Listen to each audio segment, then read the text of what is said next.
weeks ago, me and some good people, shout out to Asher and Jeremiah, went to a popular museum down here called the High. And I haven't been there for a while, a couple of months, maybe even a year. And what was interesting is they had a new exhibition called The Mask and the Cross by Bruce Onabrakpea. And so Onabrakpea is a Nigerian sculptor and printmaker that was actually commissioned by Catholic priests to create works depicting the Passion of Christ. And so I found the exhibit to be super intriguing and inspiring. And I know some of you guys may be like, like how did an exhibition about Catholicism inspire you? But I say that to say there was one part of the exhibit that really stuck out to me. And it was this book illustrated by Onabrakpea, which was called May Your Kingdom Come.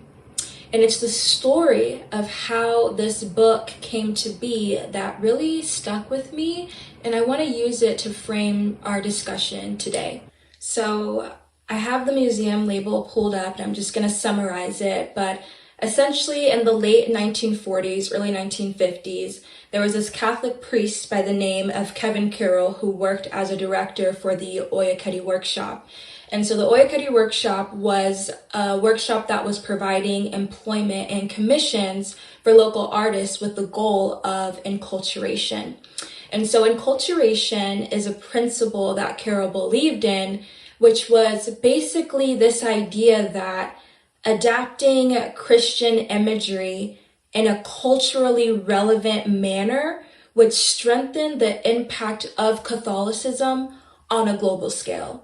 So it's this idea that if you create Christian images that are culturally relevant, where people can relate and see parts of themselves in that imagery, they are more likely to accept that ideology. And so Carroll pushed the creation for the book May Your Kingdom Come, which was illustrated by Onabrakpea for a Nigerian audience. And what's interesting is that this book was actually distributed as a text for Catholic school students, so children, to really aid in the indoctrination of Christianity. And for me, reading that story, it highlighted the power of the collective for me. Here you have these Nigerian artists coming together under Catholic priests, united, working together to spread this philosophy, this false rewrite of history, and being even so clever as to create forms of media and art that they knew would resonate with their children, to ensure that that philosophy would be embedded and accepted in their culture. And I want to highlight that this isn't something unique to Nigeria or even Catholicism. There are a lot of philosophies, cultural communities that are doing this, that are uniting together to ensure that their values and their culture systems are able to thrive and continue. And so I really want to use this idea of the collective and really explore the concept of unity in today's episode. We're in our freedom era.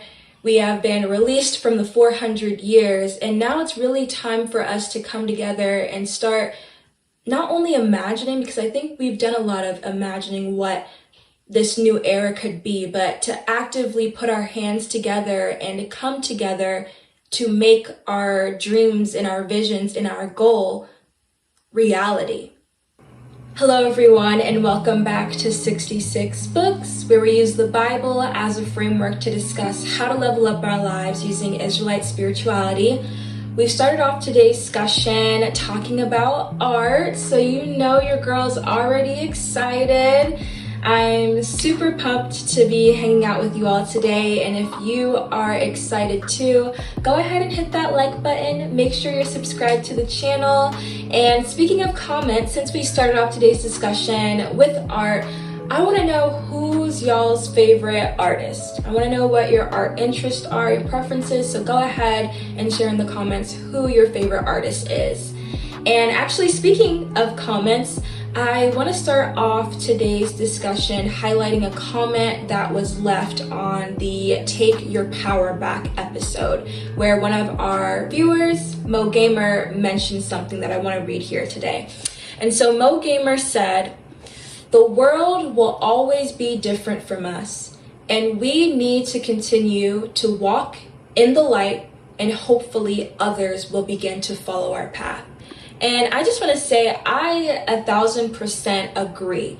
You know, the life of an Israelite is one that is different. The God of Israel has separated us out for a reason. And when I think about the Israelite community, the Jacobite community, we tend to be trendsetters, and we have all the qualities of being leaders and innovators. And when I think about our freedom era, I think it's about being what Jeremiah actually mentioned in a Friday night, which was being unapologetically Israelites, ourselves, our authentic selves. And it even makes me think about something that occurred during Passover a few months back. There was the I Pride Night, which was celebrating the accomplishments of our youth here in the nation. And a video there was shown, which was called I Am You.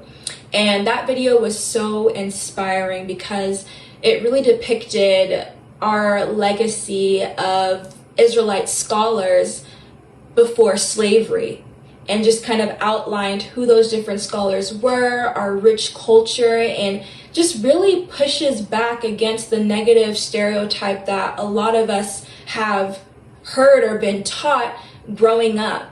And I find this video to be even more inspiring because now that we're in our freedom era, I really think it's an opportunity for us to come together, to leave an ideology of mediocrity and instead strive for excellence, because excellence is in our blood, it's in our history, it's our future. And so I want to talk about unity today because I really believe unity as a community is going to be integral to us achieving the ability to allow our community to thrive and reach new heights that maybe we've never been to before. And I want to start this discussion by spilling some tea. So there's some tea going on in the US, but is that really a surprise? I don't know. Anyways, the United States Surgeon General, Dr. Vivek Murthy, recently came out with an advisory, and the advisory was essentially calling attention to the public health crisis, which is loneliness and isolation.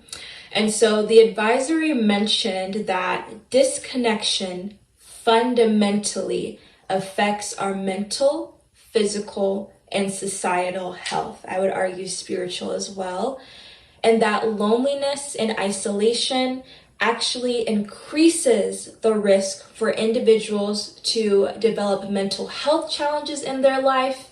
And that lack of connection can also increase the risk for premature death to levels that would be comparable to smoking daily. And so it's funny because when I first saw this public health advisory, the scripture that came to mind was the one in Matthew that basically says, where 2 or 3 are gathered, know that I am in the midst of them, right? So this idea of community and just this idea that, you know, isolation and loneliness is dangerous. Like when you think about it, like when I first heard this, it was like, oh, like a shock, like surprising. But if you really think about it, it makes sense. Like imagine coming home from a hard day at work where maybe your manager just like railed into you, or you aren't reaching your metrics and you're worried that you're gonna lose your job, and you come home and there's no one there to vent to. You have no one to give you advice, to help comfort you, no one to turn to. Or just even things like as you grow older, right, and your body changes. I know the way that we treat the elderly here in the West is different from a lot of Eastern cultures as well. It's funny because I've been watching a lot of foreign films, especially in the East, and you just see that emphasis of family where even, you know, children will have their parents live with them or will live with their parents even until their older ages. And when you think about that, you have someone in the home that's caring for you as your body might become more limited, right? Someone that is genuinely there for you so that your life can live longer. It makes sense. And you just see the disconnect for people here in the West. Like, I'll never forget, I was at a nonprofit rally one time, and it was for Remember the 400, and I remember there was an interviewer there, and they were doing like a really cool podcast. I think it was like something about the streets, or like Voices of the Street, where they were going around the country and interviewing different activists. And I remember the lady that I was interviewing with, she was very impressed by the way I was able to articulate myself. And just growing up in the nation, I'm like saying thank you, but I was also like, yes, but it's not really me. Like, my family, my community is the reason why I'm able to do what I do. And I remember what shocked me is she kind of like pushed against it. She was like, yeah, well, like you say that, but really it's all you.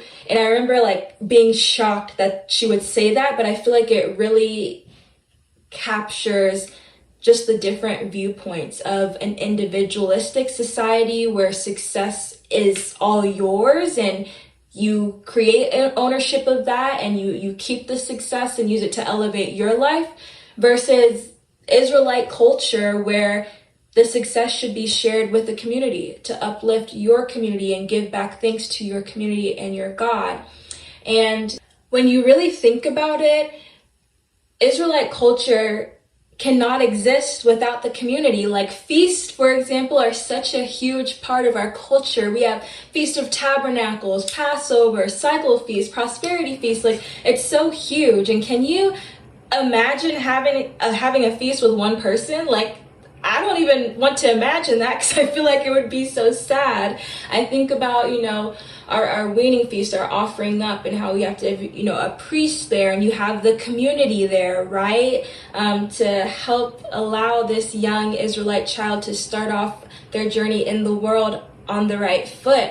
And even looking back to our history, the story of Queen Esther, and how Queen Esther, or Hadassah, her true Israelite name, had to call on Mordecai and the rest of the Israelites in the province to pray and fast so that they could have their lives be saved by the God of Israel, and it worked.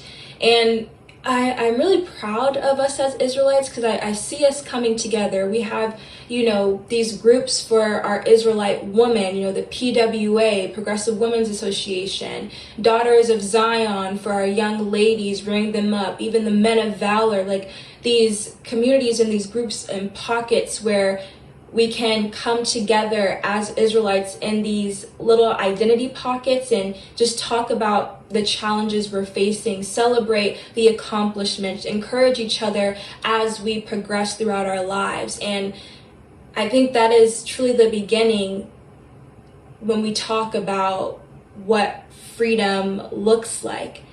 And today I really want to explore, like, how can we expand upon this? We have a really good foundation. Where can our spirituality take us if we are really united as one? And so it's funny, because when I was creating this episode outline, something came to me that I hope Gen Z appreciates, which is the High School Musical song, We're All in This Together. I know it's a little corny, but the lyrics have a really good message just about what we can accomplish in unity. So I do want to read it before we get into our scripture to further frame our discussion. And so I hope you guys can sing it at home if you know it. I'm not going to sing it right now. But it goes, here and now, it's time for celebration. I finally figured out, yeah, that all our dreams have no limitations. That's what it's all about. Come on now. Everyone is special in their own way. We make each other strong. We're not the same. We're different in a good way. I hope you appreciate my singing. But I say that to say there are two things that I want to highlight in the lyrics, which is one, all our dreams have no limitations.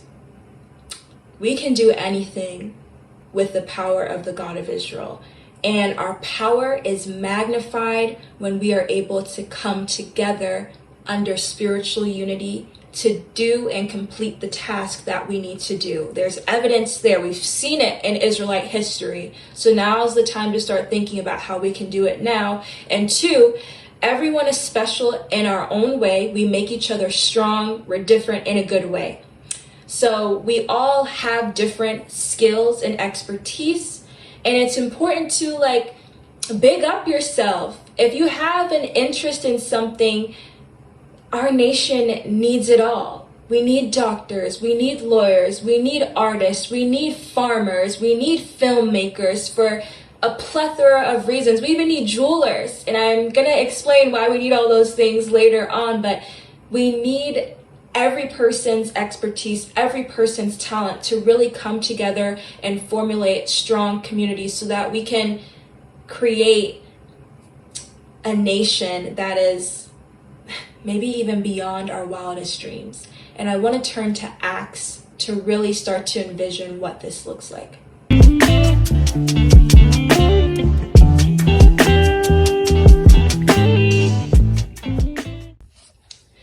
So I'm going to read Acts chapter 2. We're going to read from verse 1 to 8.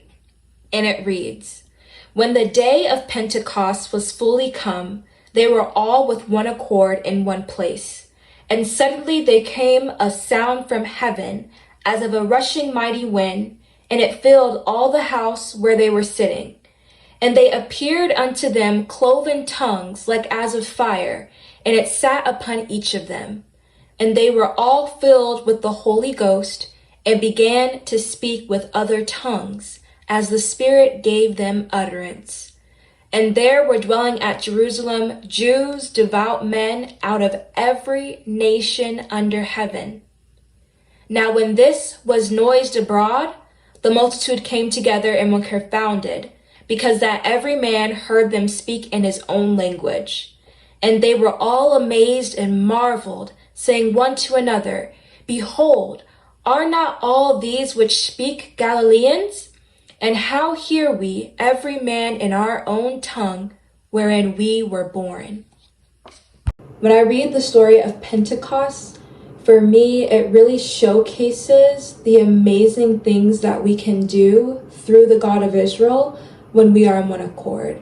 You can really see that through unity, faith, and works, we can propel ourselves to new heights. And that's because as Israelites, we have a really unique advantage of being able to use our spirituality, because that's the one thing that we all have in common, right? We're different in our own ways, but the one thing we have in common is the God we serve. So we can use our spirituality to create an environment to help foster opportunities for us to get the stuff that we need, we want, and we desire for us to propel ourselves into those new heights that I was talking about. And I want to give an example. So during COVID, they still had the education classes going on for our Israelite youth here. So basically every Saturday they had the regular messages that were in person, but they couldn't be in person anymore. And typically we would also separate for our youth, so our younger ones, so that they could have lessons that were engaging for them, where they could learn about their history and culture as Israelites. And when we were conducting those classes, the first thing that we always start off with is the pledge. Either the teacher or the student would start off by saying the pledge.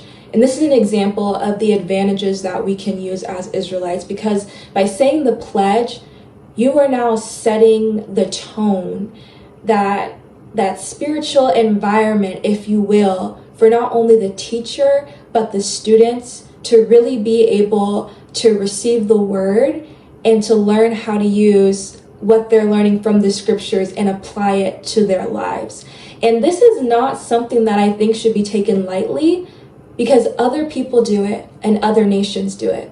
Here in the US, every single morning, there's something that students must do. They've even made mandatory, and that's caused some controversy in the recent years, but there's one thing that everyone must do before the school day begins, and that is to say the Pledge of Allegiance. And I know the United States one, the Pledge of Allegiance literally ends with one nation under God. So they're setting the tone for their environment.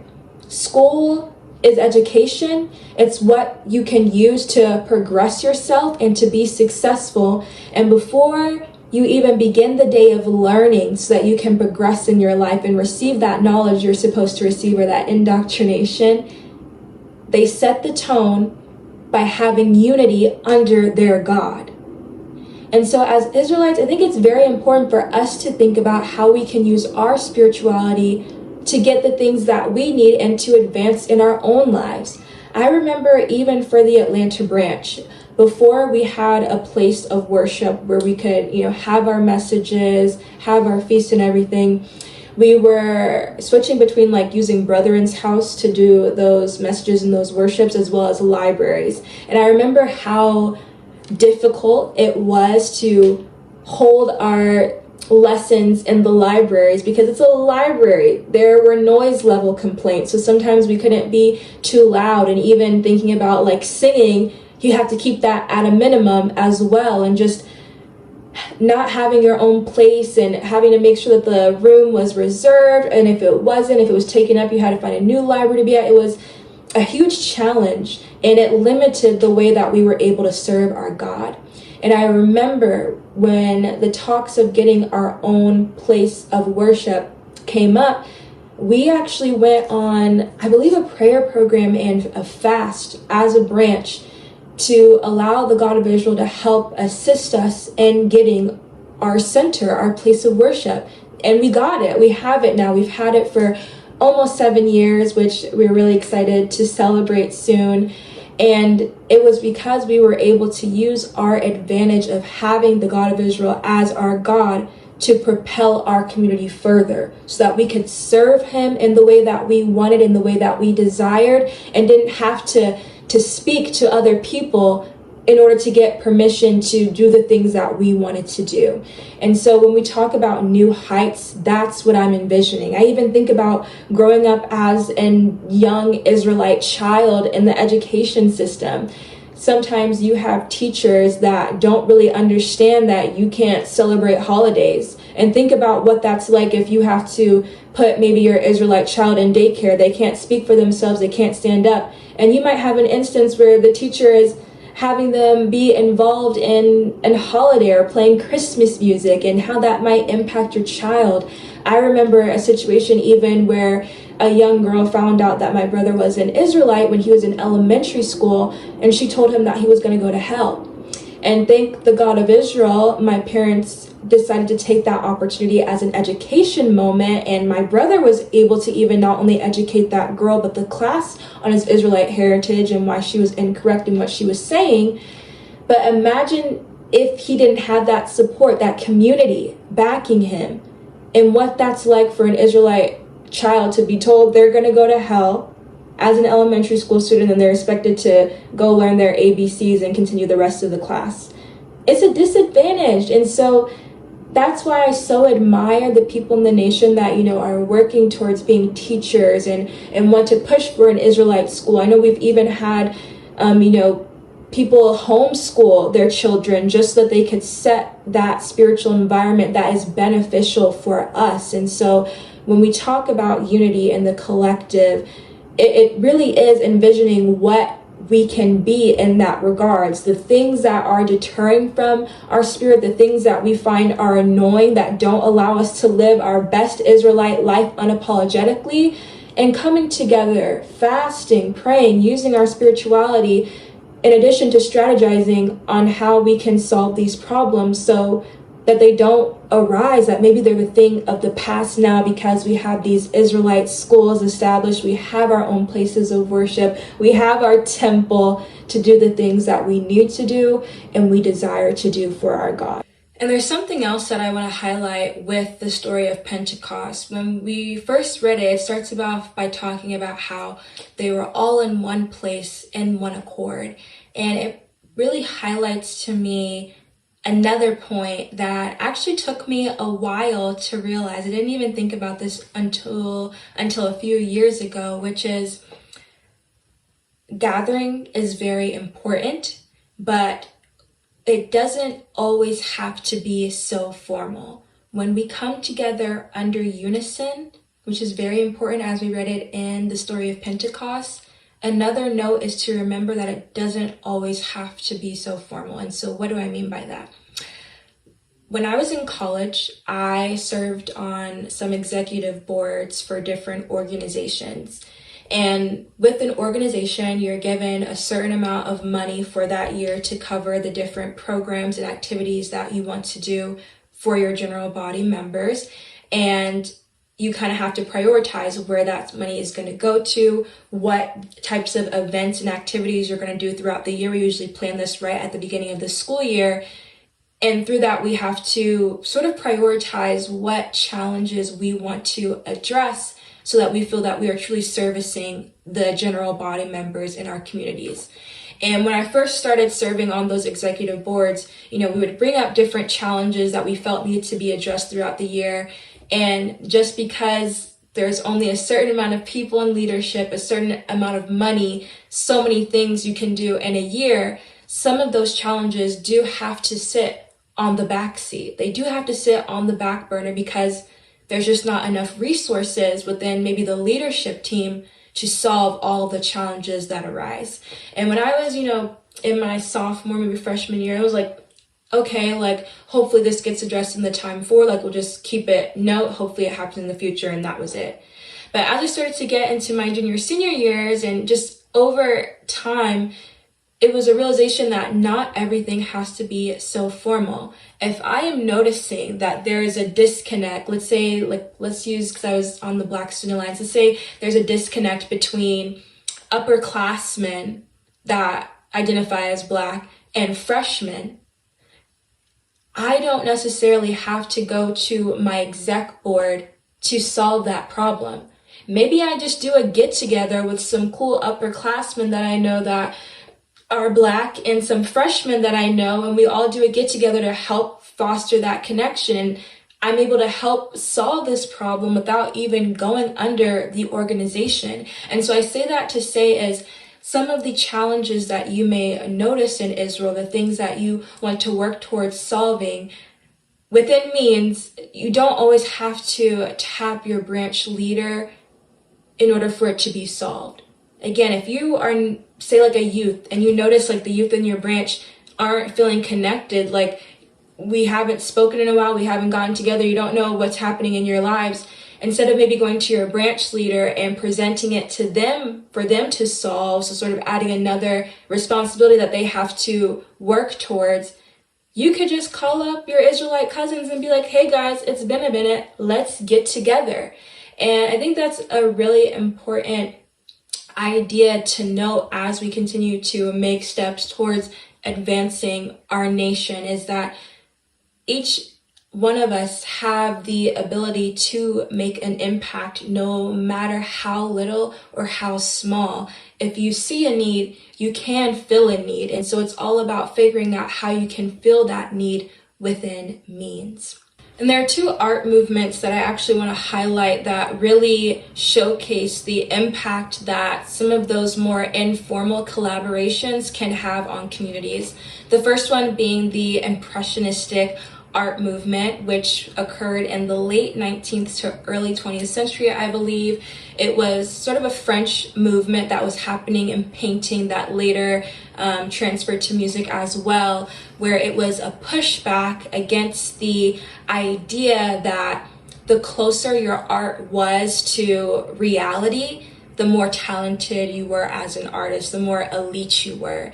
And so with the Impressionistic movement, you have all of these art pieces that are really capturing a transient effect where we're not focused so much on creating an exact replica of the real world, but we're more focusing on light and color and how that can express a feeling. For anyone that's watched Clueless, Cher has this quote where I think Ty, her saying what do you mean she's a Monet? And she's like, you see that painting? From far away it looks so nice, but as you get close to it, it looks like just a big old mess. And so that's how you can envision Impressionistic art. But what I want to highlight is when these artists started to create these images, they would submit it to these exhibitions. I think one of them was like the Salon of the French Academy, and they were constantly rejected. So what did those artists do? Did they quit? No, they just made their own exhibitions, and they started to showcase their art, and they were able to almost, you could say, control their own narrative now by creating a space for themselves. And through that, they were able to literally impact art history as a whole. I even think about the Harlem Renaissance, which is one that we've heard of a lot, where you had, the Great Migration, where a lot of blacks started coming into Harlem, and a lot of people was like, we gotta go, we gotta get out of here. But how having our own space created this huge pot of just like Black art and Black excellence that impacted our literature. I think of the poets that came out of it, the writing, the literal art, the music. It was this huge, like, just culture pot.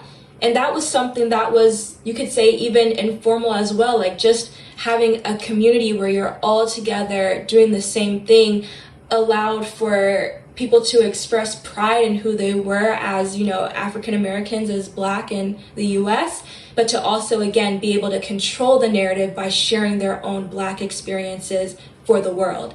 And like, this is what we can do as Israelites. We can come together, whether formally under, the different organizations that we had, like PWA, DOZ, RISE, MLV, but also informally of just like a gathering together of, hey, we got the same interest. Let's collaborate on a film, a movie. Let's collaborate on an art showcase. And we can start to share our history and culture so that we can share the true history of Israelites and showcase our pride and, again, like, advance our community. And so, like, this is what I mean when we talk about expanding our thinking to new heights of what we can do as Israelites. And I also want to emphasize that no role is too small. As I mentioned before, we need all types of things in this nation.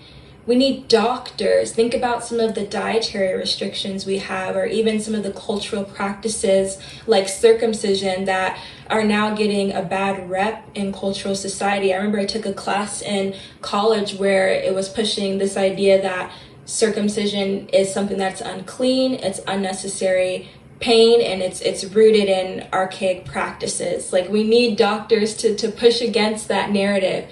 We need filmmakers. We talk about we don't get to see ourselves, right? The story of Moses is depicted with people that didn't actually look like how Egyptians would have looked like and Israelites would have looked like back in the day. We need our filmmakers and our artists to course correct that.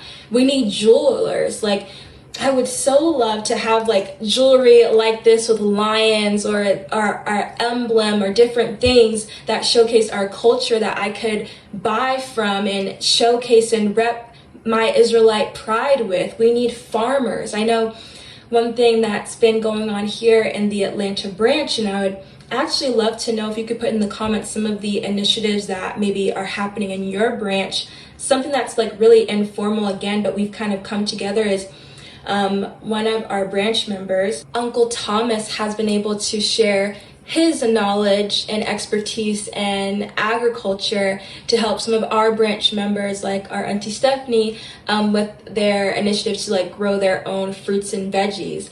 And it's been so cool to see how Auntie Stephanie's garden has like flourished over time. It felt like it happened so quick. What I think is even cooler is it's like you're opening up the door for us to be even more connected to our heritage. Like, when we read the Bible, we see that Israel was an agricultural society, and it's like no role is too little or too small. Like, those connections can literally open up the door for new opportunities for us to connect with the God of Israel and our history and culture. And I want to keep this going. I want to keep this envisioning of what it can be for us if we are truly united as one, serving one God. So let's finish up with Acts by reading Acts chapter 2, verse 14 to 21.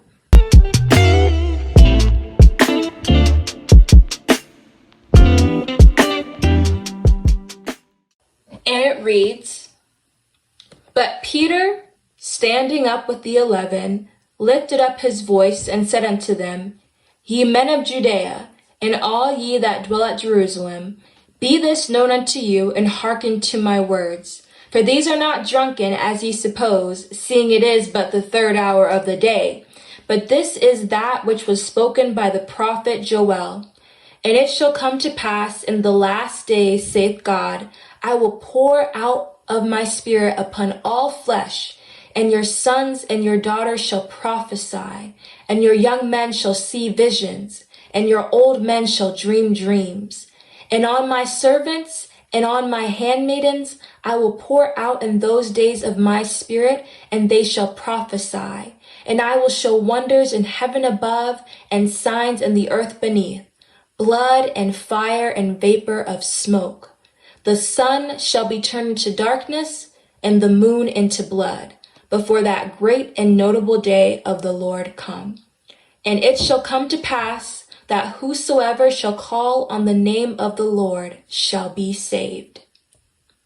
When I read this scripture, it just reminds me that we are truly powerful together.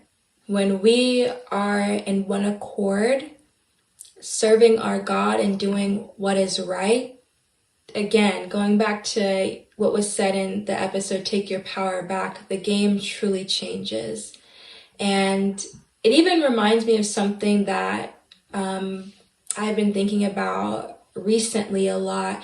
Is a couple of months ago, I was going through some messages and I found one where a brethren was just basically saying like how excited they were to see me force the world to make space for me as an Israelite woman.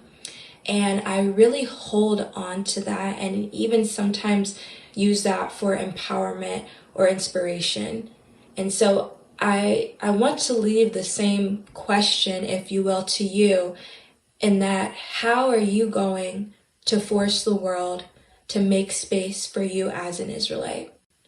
When I think about it in my life, I think, is that something as simple as, I work from home and go into the office in a hybrid situation?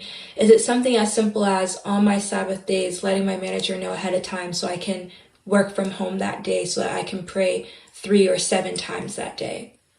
Is it being more, I don't know what the word is, like assertive and sharing who I am? I think in the past, growing up, I would always wait to share that I was an Israelite with people to see, if they would accept it, because I think this was mentioned in one of the 5 podcasts with Sarah and Miriam, of just like basically trying to gauge, like, Israel's something very personal to us. And so when we share that, we want to make sure that we're sharing it with someone that truly appreciates it. But now I'm in this state of mind of like, when I say force the world to reckon with me as an Israelite woman, maybe that's now like not caring anymore. And just upon introduction, hi, my name is Rachel. This is who I am. I remember I got a new manager and he had basically one-on-ones with everyone on the team just to like share more about themselves. And I made a point to share that I was an Israelite and that it was my culture. Throughout the year, you may see that I might take time off. That's why I'm very passionate about it. This is who I am. Like, I think this is what it means when we talk about this shift to our freedom era and being that unapologetic Israelite, is truly figuring out ways we can allow the world to make space for us so that we can ultimately serve our God better. And I think a large portion of being able to do that is going to be to not only come together in unity, but to also fiercely support one another. And speaking of fiercely supporting each other, I want to know from the viewers, I would love if you could put in the chat who your favorite Israelite artist is. It can be a singer, songwriter, rapper, favorite Israelite business, entrepreneur, media to consume, could be podcast, message, etc. We really need to support each other as we work towards creating our ideal Israelite society in this era of freedom. So I would love if you all could share that so that we can all find new things to explore and support. And then finally, as far as fiercely supporting, continuing on that idea, Please be sure to tune in every Friday at 7:30 p.m. Eastern for the Friday night Bible studies, every Saturday at 2 p.m. Eastern for the Saturday messages, and then finally every other week on Wednesday for the 5-5 for the Youth from the Youth podcast that occurs as well. Thank you so much for joining me here tonight. I really enjoyed today's discussion, and with that, I bid you peace.